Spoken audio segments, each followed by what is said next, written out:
It may be an unpopular opinion, but I think Koh Samui is one of the best islands in Thailand. Along with being the second largest island in the country. You all must know Koh Samui for its party and its nightlife, but there is so much more to this island that I could not believe my eyes. And that is why I spent some 5 epic days on this island to find out what it has to offer to make your own trip as epic as mine. And if you don't know me, then I'm Akanksha. I'm traveling across Southeast Asia for the next few months and documenting my whole journey on this channel. So hit the subscribe button if you want to get more such videos. There are two ways to get to Koh Samui, either take a flight or catch a ferry. But getting there was not that easy for us. As we were heading from Khao Sok, it was kind of an adventure for us. Here we are, we got dropped off at this downtown Ratchaprabha Dam bus station. We are getting a minivan to Surat Thani, a bus to Donsak Pier and a ferry to Koh Samui. Okay, so we just got off at Surat Thani and got here at this random bus station where we got tickets for Donsak Pier and then further to Koh Samui. Our bus is in 15 minutes and then our ferry is at 6 p.m. This is how you travel like a local, I guess.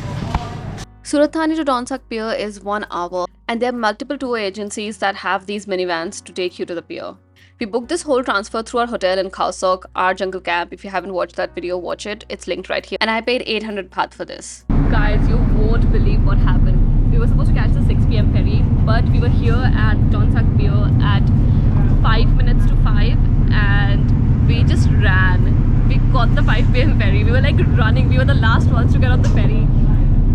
Gave in our tickets and everything, picked up our bags super quick and just ran to the ferry. The guy was like, he left the gates open and as soon as we got on, it started. We are on the way to Koh Samui now. Welcome to Koh Samui, guys. The only downside of Koh Samui is that you have to catch a taxi from the pier or the airport to your hotel. Grab works here, but that's the only app that will work here and the taxi prices are slightly higher depending on which area you are going to. My hotel was at the other side of the island, so I ended up paying 600 baht for the transfer. The answer to that question lies in the fact that what kind of traveler you are and what you're looking for. Koh Samui is Thailand's second largest island, and even though it's big, you are still able to drive around the whole island within 1 hour. So it doesn't matter where you stay, you will still be able to travel around different areas. But some of the main areas that I think you should be staying at is either Fisherman Village, which is Beaufort further up north, or Chaweng Beach, which is a little down south on the eastern side. Fisherman Village is where you'll find more couples and families out for vacation who are also staying at upscale places. So there are a lot of resorts, high-end hotels around this area, and I really like the vibe of this place. But if you come down south a little bit towards Chaweng Beach, this is where you will find more budget-friendly, nightlife-friendly hostels and hotels which are catering towards backpackers and a very young crowd. There's also the Lamai Beach area where you will find hotels and resorts of every budget, and I saw a lot of families and older couples here. However, this is the place I would not recommend you staying because I did not get the right vibe out of this place, but it's a totally personal opinion. If you like the place, you can definitely go and stay there. I stayed at Labdi Koh Samui at Chaweng Beach, and I personally think that is the best area to stay at. So this is my room. We got a room with sea view, which is super spacious, and we are staying at Labdi Koh Samui.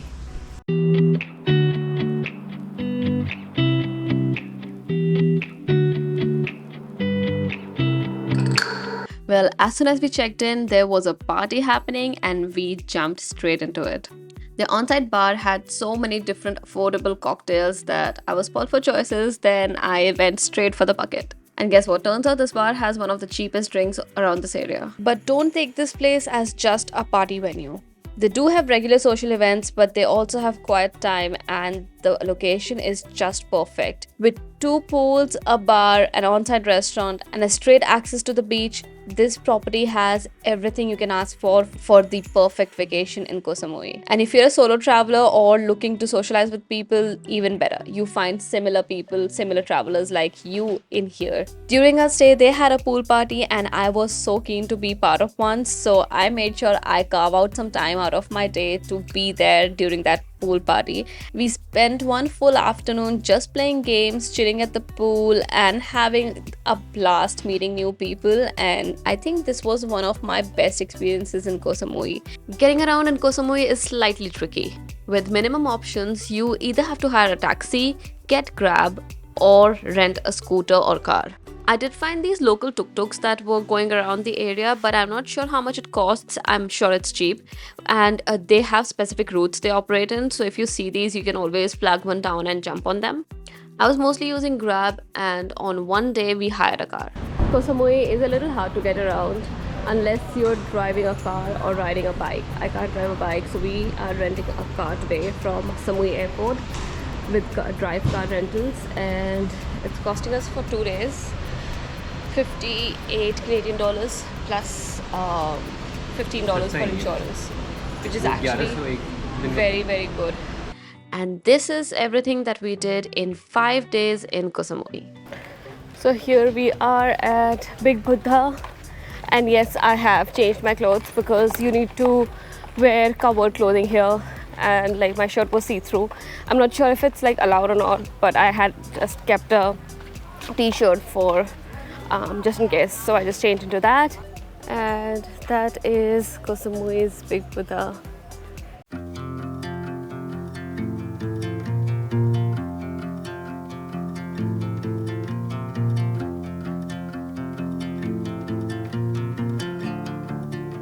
That's the view from here.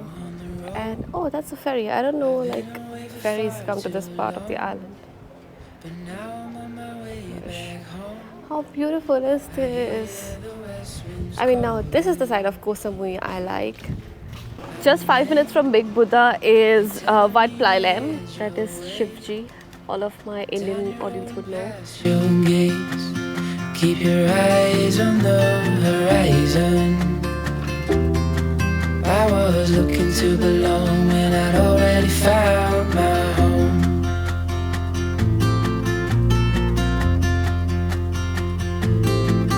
Won't be long, I'm there before the set. More which is under construction. I don't think we can go here further inside because temple's view from here, it's all on the water. If you're coming to Koh Samui, definitely make a stop here. It's very close to Big Buddha, like 5 minutes walk. So even if you're not driving, if you're just there, walk up. It's amazing. Welcome to our next stop, which is Ladko Viewpoint. You just like park your motorbike or car here, and that's the viewpoint.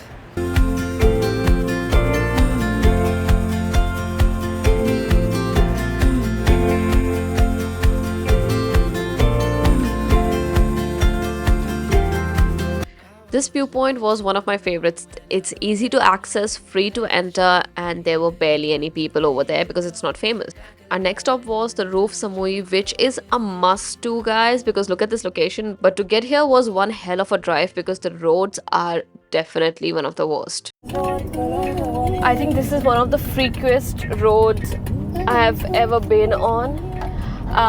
If you're getting your motorbike, do not drive up here. Do not make the mistake. Park down there at the base, and then I just read on one of the Google reviews that there's a 4x4 that takes you up for 50 baht. Do that because the road is freaky. Like, it's so steep and straight uphill. Oh my gosh. Found a parking here.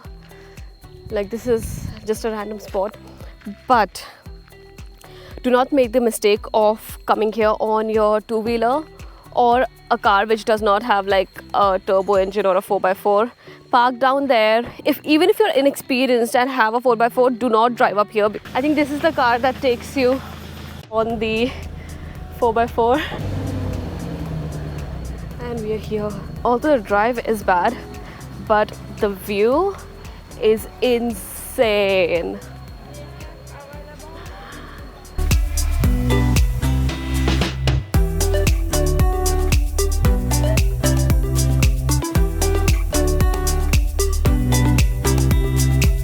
Got garlic fried beef, vegetable fried rice, and a coconut shake. Yum.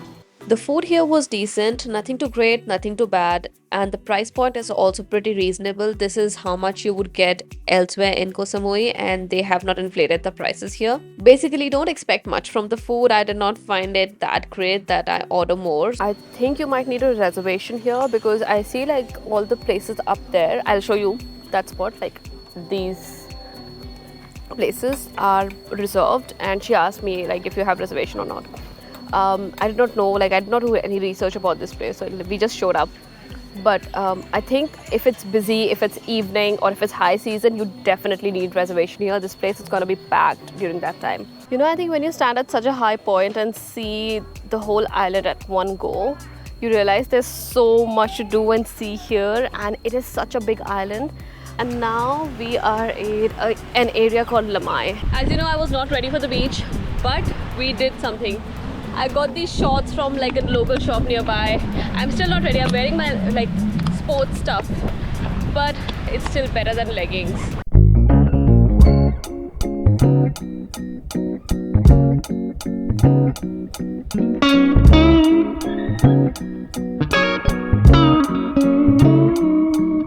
This beach was actually pretty good. The water is also clear. It does not look clear because of the clouds, but it was a really nice place to just spend the evening, chill out, sit at the beach. There are many beach clubs here where you can rent day beds, and a lot of people selling different activities like jet ski, parasailing, or banana boats. So there are plenty of things to do here if you are keen. For me, I just wanted to spend some time here at the beach, sit down and look at the waves. It was such a beautiful one. On every Monday, Wednesday, Friday, and Sunday, there's a night market you can visit in Fisherman Village, and that is where I went.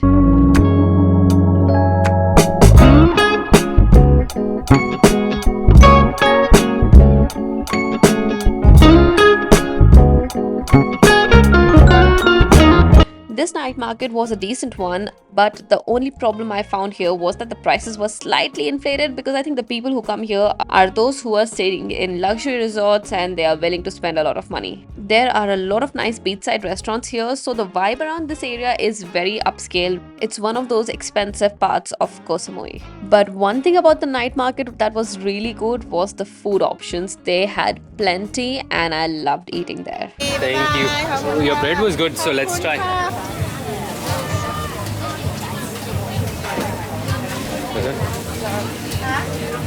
It's very good.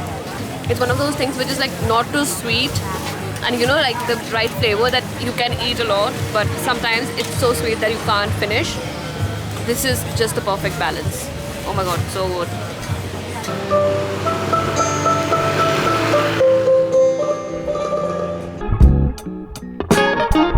Got a fine. 1,000 baht for car. This is our first ever police station experience. There's no one here. Just need to pay the fine and get our car. Fuck. This one. Yeah. Just paid the fine. Now heading back to the car. Oh, we should not be making these mistakes. It cost me like 1,000 baht, half of my day's budget. This next point was also recommended by a staff at our hotel. It cost 25 baht to enter, and it's another beautiful temple. I have lost count of how many temples I have seen in Thailand. There are about 40,000 temples in the country, and you will find one at every corner. And they all look beautiful. From here, you can see the entire Koh Samui airport, so you can catch some flights going on and off. Doesn't matter how many nights you're spending in Koh Samui, make sure one night you go to Chaweng Beach Road. This is where all the nightlife and the happening parties are. Even if you don't like nightlife, just walk around, look at the stores, look at the boutiques. There are so many things you can do. There are really nice restaurants along this road, and this is one of the best places to just spend an evening. Also, you can find the island's best nightclubs on this road. Along with that, Koh Samui's only shopping mall, Central Samui, is on Chaweng Beach Road as well, and they have daily night markets. Although I wouldn't recommend going to a shopping center, but this is where you should be going if you want to get things at reasonable prices, because everywhere else things are expensive. Even if you want to get your money exchanged, go here. There are a couple of banks which provide the best exchange rate. Anywhere else, the exchange rate was very bad. We also did an excursion to Ang Thong National Marine Park, which is a day tour from Koh Samui. It is only accessible by boat. This trip was so much fun. Considering I got the cheapest tour available on Get Your Guide, I had a blast and I highly recommend going there. There are multiple tour operators selling this trip in the island, so you have multiple options. But I went with Get Your Guide because I knew they're reliable. This trip deserves a full video of its own, so I will be making that and posting it shortly. So I won't be giving you many details, but Angthong Marine Park was another thing that we did from Koh Samui. All of these things we did in 5 days, and if you ask me how many days are enough for Koh Samui, well, it depends on how much you want to do. Usually, people spend 2 to 3 days. If you want to see all of the island, chill out, do an excursion to another island, then I think 5 to 7 days would be enough. But I feel like this island deserves more number of days in your itinerary. Oh, yes, if you're thinking that I went in monsoon and it's not raining, well, because Koh Samui is on the east side of Thailand, which gets rainfall and monsoon season very much late, around November, late October, November. So, this time of the year is pretty good to visit Koh Samui because you won't get any rainfall over there, or basically any islands in the Gulf of Thailand. Wet season starts late here, but this is still off season, so I think I got a great deal. And if you like this video, do not forget to hit the like button and subscribe to the channel if you don't want to miss on the upcoming videos, which are all about the other places I went to in Thailand. I have lots of content to post, and you don't want to miss that. Also, you can turn on your bell notifications if you want to get notified when I upload the videos. I'll catch you next time with another video. If you have any questions, put them in the comment section below. And if you have any feedback for me, I'm happy to hear that as well. I'll see you next week. Bye.